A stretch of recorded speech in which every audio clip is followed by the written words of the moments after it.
이렇게 서랍장을 만들어 놓은 거 보셨었을 거예요. 결로가 전혀 없습니다. 두어 보셔서 아시겠지만 제 차는 여기도 1m짜리 추가했고요. 이렇게 그래프화해서 보여줍니다. 지구 어디에서도 내 차와 내가 시동을 켤 거냐고 물어봐요. 제가 출근 안 한 지 2년이 좀 넘으니까 새끼들 내가 없으면 회사 안 돌아가지 그랬는데 제가 네, 벤트레블러 시청자 여러분 안녕하십니까. 저는 벤트레블러 다다유입니다. 저는 15인 솔라티로 자작 캠핑카를 만들었고요. 이 채널은 캠핑카 관련 영상을 업로드하는 채널입니다. 네, 오늘은 모사모 매니저님이신 럭셔리양님 모시고 캠핑카에 대해서 한번 살펴보는 시간을 갖도록 하겠습니다. 안녕하세요. 네, 안녕하세요. 네네, 거의 2019년도에 이 네. 캠핑카 실사용 리뷰를 저희가 촬영했었는데 그렇죠. 그때에 비해서 조금 바뀐 게 많이 있다고 들었습니다. 네. 네네. 어떤 점이 좀 바뀌게 되었나요? 일단 차 하부에 언더 발전기라는 제품을 장착을 했고요. 그 배터리도 이제 FF 캠핑카에서 이번에 새로 출시한 네.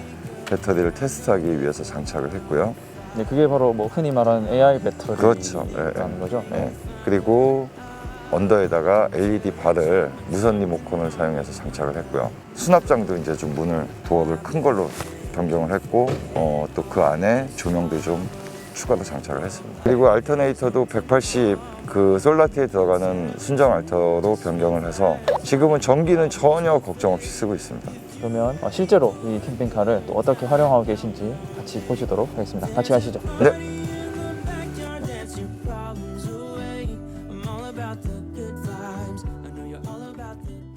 그 전에 뭐 3단으로 이렇게 서랍장을 만들어 놓은 거 보셨었을 거예요. 근데 이제 이렇게 해놓으니까 밤에 짐을 꺼낼 때 안 보이더라고요. 그래서 위에하고 여기 중간에 LED 바를 달았죠. 네. 스위치를 여기다 달고 이 맨 아래는 안쪽에서 여는 경우가 많잖아요. 그래서 이제 안쪽에다가 LED 바를 달고. 그래서 사실 저는 지금 다시 봉고 기반을 산다고 해도 이런 구조의 캠핑카를 구매할 것 같아요. 왜냐면 요즘 나오는 캠핑카들은 수납장이 넓은 건 맞는데 침대 하단에 한 군데밖에 없거든요, 보통. 그러다 보니까 짐을 다 거기다 몰아넣어야 되니까 짐을 꺼낼 때 되게 불편하더라고요. 근데 제 거는 침대 밑에 가장 큰 수납장이 있고 또 옷장 밑에 중간 수납장, 여기에는 자잘한 것들 이렇게 분리해서 넣을 수 있으니까 너무 편하고 좋은 것 같아요. 그리고 이거는 제일모빌에서 그 자체 개발한 휠인데 일단 허브 스페이스 85mm를 장착한 효과가 있습니다. 그러다 보니까는 주행할 때 상당히 안정적이고 보시면은 이제 구멍도 되게 크게 돼 있어서 타이어 공기압을 바깥쪽에서도 넣을 수 있다는 거. 이쪽도 이제 LED 바를 50cm짜리 달고 이쪽에다 스위치를 달아놨죠. 기존에도 뭐 조명이 없었던 건 아니에요. 근데 조그만 그 터치등이 있다 보니까 그걸로는 부족하더라고요. 이게 이제 언더 발전기 배기구입니다. 그리고 언더 발전기는 저 안쪽에 장착이 되어 있죠. 이쪽 서비스 도어가 예전엔 원래 절반 사이즈였잖아요. 그러다 보니까 짐 넣기가 너무 불편해서 1800짜리 도어로 바꿨습니다.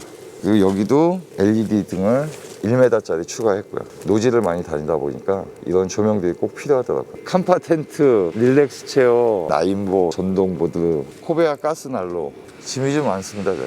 집이 없으신 건 아니죠? 언더 발전기 주유구입니다. 우리 차는 이제 기본적으로 경유를 사용을 하고 발전기는 이제 가솔린을 사용하기 때문에 휘발유를 넣어야 돼서 주유구가 따로 달려 있습니다. 이게 이제 기름 탱크 25리터. 이게 이제 그 주유 탱크를 장착을 할 자리가 없어서 스탠으로다가 가공해서 아까 말씀드린 이제 LED 바 같은 경우는 좌우 후면 그리고 동시 점등. 그래서 이제 무선으로 주행을 하다가 내가 필요하면 이렇게 켜고 끌 수가 있죠.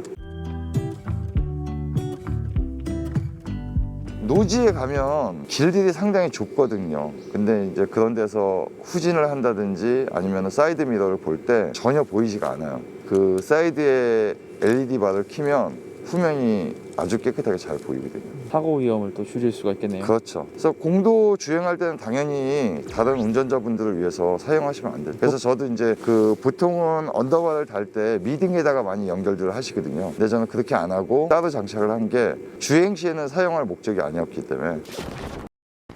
사이드 미러 가드 같은 경우는 구형이라 여기가 이렇게 넓은 거였거든요. 그러다 보니까 사실은 시야가 되게 답답했었어요. 그리고 문제가 이제 옆쪽이 정확하게 보이지 않는다는 거. 근데 이제 신형으로다가 교체를 했는데 그러다 보니까 앞쪽도 시야가 트여서 되게 운전할 때 편하고 또 얘 같은 경우는 길이가 더 길어졌거든요. 옆에 벽면까지도 다 보인다는 거. 다들 겪으셨겠지만 계기판이 불빛이 너무 강해서 사이드미러가 밤에 안 보이거든요. 그래서 저 같은 경우는 이제 썬팅지를 하나 잘라서 올려놨습니다. 근데 저걸 올려놓지 않고 붙이는 분들이 계세요. 근데 그건 전 비추해요. 왜냐면 저 계기판 재질이 플라스틱이다 보니까 나중에 열변형이 일어나서 썬팅지가 떨어지지가 않거든요.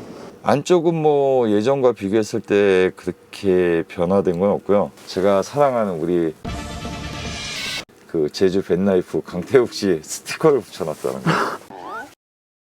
제 차는 사실 출고 당시에는 결로가 제 차도 상당히 심했었어요. 근데 지금은 오히려 날씨가 더 춥고 그런데도 결로가 전혀 없습니다. 들어와 보셔서 아시겠지만 제 차는 침실 쪽이든 거실 쪽이든 벙커 쪽이든 실내 온도가 균일한 걸 느끼실 수가 있으실 거예요. 그 네네. 이유가 거실의 창문 부분과 침실의 창문 부분에 히터 토출구를 추가를 했거든요. 그러다 보니까 이제 중간에 큰 창문에서 들어오는 한기를 계속해서 그 히터에서 나오는 따뜻한 보람이 순환을 시켜주기 때문에 결로가 안 생기는 거죠. 온도 차이가 없게끔.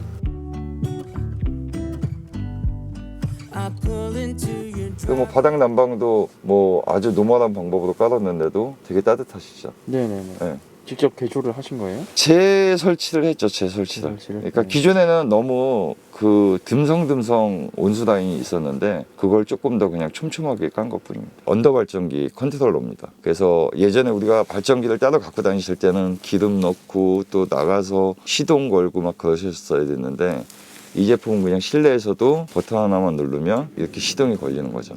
근데 이제 이 오토 모드라는 게 뭐냐면 리모컨 사용 모드거든요. 저는 이제 이렇게 버튼으로 눌러서 켜고 끌 필요도 없어진 거죠. 왜냐면 이제 그 FF에서 장착한 배터리에서는 그 어플에서 이런 전기 장치들을 전부 제어가 가능합니다. 언더 발전기까지도. 에어컨 또 히터 같은 경우도 단순히 그냥 켜고 끄고만 되는 게 아니고 우리 아마 다다유님도 경험해 보셨을 거예요. 이게 바닥 난방이나 온수 매트가 좋긴 한데 뭐 아니면 도잖아요.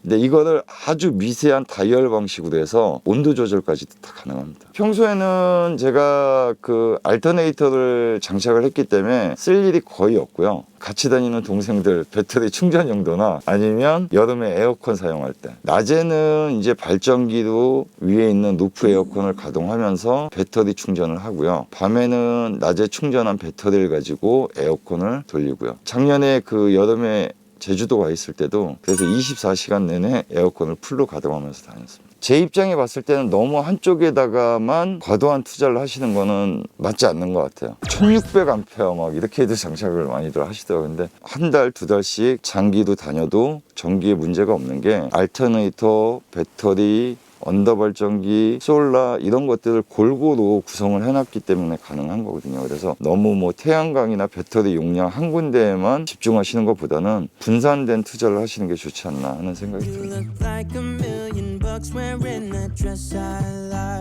그래서 오해도 좀 많이 받죠. 네, 뭐 업체에서 월급을 받는 게 아니야. 전혀 아니고요. 사실 지금 제가 출근을 안 한 지는 만 2년이 조금 넘었고요. 회사는 2개를 운영을 하고 있습니다. 사장님이신 거예요?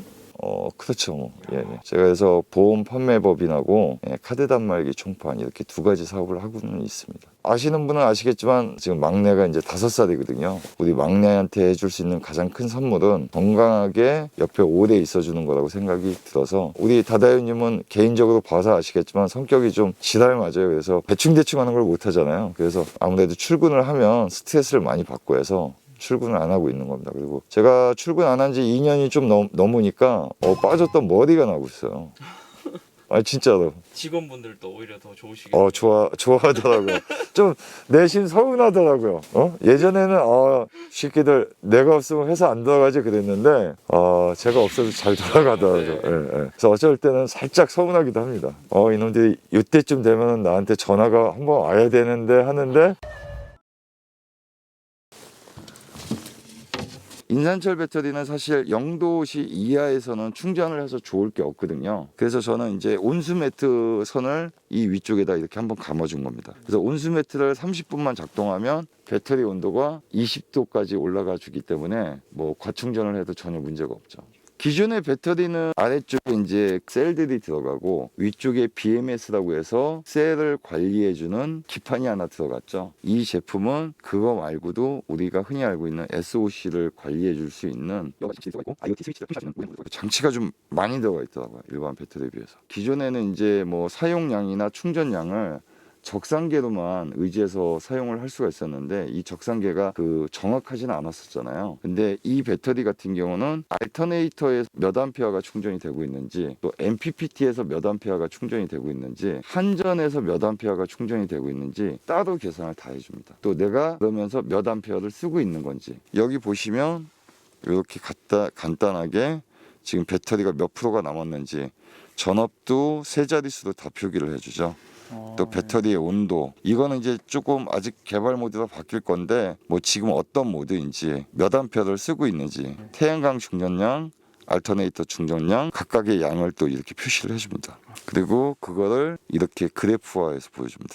지구 어디에서든 내 차와 내가 또 모두 가능하냐면, 뭐 눈이 많이 왔잖아요. 그러다 보니까 태양광 충전이 안 되고, 그럴 때 같은 경우도 이제 태양광 충전이 안 되면 배터리가 방전이 되겠죠. 그러면 얘는 알람이 옵니다. 푸시 알람이. 그래서 저전압 경보를 울려주고 시동을 켤 거냐고 물어봐요. 그래서 이 휴대폰으로 자동차 시동을 걸 수가 있습니다. 그러니까 사실 이제 이 배터리만 있으면 전기 관련된 거는 더 이상 신경 쓸 게 1도 없어지는 거죠. 그리고 단순하게 그냥 내 배터리와 내 자신만 연결을 해주는 게 아니고요. 서버에서 내 배터리의 상태, 내가 충전하는 스타일, 전기를 사용하는 스타일을 다 분석을 해주고 관리를 해줍니다. 예를 들어서 뭐 3번 셀이 온도가 비정상적이니까 입고해서 한번 점검을 받으셔야 될 것 같다. 뭐 이렇게까지 관리를 할 거라고 하더라고요. 짧은 시간 동안 이 인산철 배터리가 붐이 돼서 많은 분들이 이용을 하고 계시지만 사용하신 지 얼마 안 되셨는데 워런티 기간이 끝났다고 해서 내 돈을 주고 배터리를 다시 구매해야 된다든지 이런 일들이 조금씩 들려오기 시작하거든요. 근데 사실 뭐 이렇게 관리를 해준다고 하면 유저분들이 좀 더 마음 편하게 배터리를 쓰실 수 있지 않나 하는 그런 생각이 듭니다. 업체에 간곡하게 요구 드리는데 히터 토출구를 위쪽으로 올려줬으면 좋겠어요. 어차피 바닥에는 바닥 난방이 지글지글하게 되는데 굳이 히터 토출구를 바닥으로 해놓으니까 한기가 들어오는 이 창문들은 결로에 취약할 수밖에 없는 거거든요. 그리고 한 가지 더 말씀드리면 요즘에 결로나 뭐 이런 얘기들이 더 이슈가 되잖아요. 근데 그게 저는 왜 그런지 정확하게 알고 있어요. 그게 뭐냐면 어느 순간부터 서비스 도어의 크기가 경쟁이 돼가지고 점점점 다들 커지고 계시잖아요. 저도 이번에 그 서비스 도어를 1800짜리로 바꿔보니까 실내 온도가 확 떨어지더라고요. 유럽 캠핑카들은 그래서 보면 서비스 도어 안쪽에도 전부 히터 토출구가 있습니다. 위에를 아무리 따뜻하게 데펴도 그 큰 서비스 도어에서 계속해서 침대 위쪽으로 한기가 올라온다고 하면 사실 위쪽을 난방하는 게 의미가 없어지거든요. 그 안쪽에 히터 토출구를 하나만 만들어 주신다고 하면 수납고 안쪽도 훨씬 그 짐들이 쾌적해지고 위쪽도 훨씬 따뜻해질 수밖에 없죠.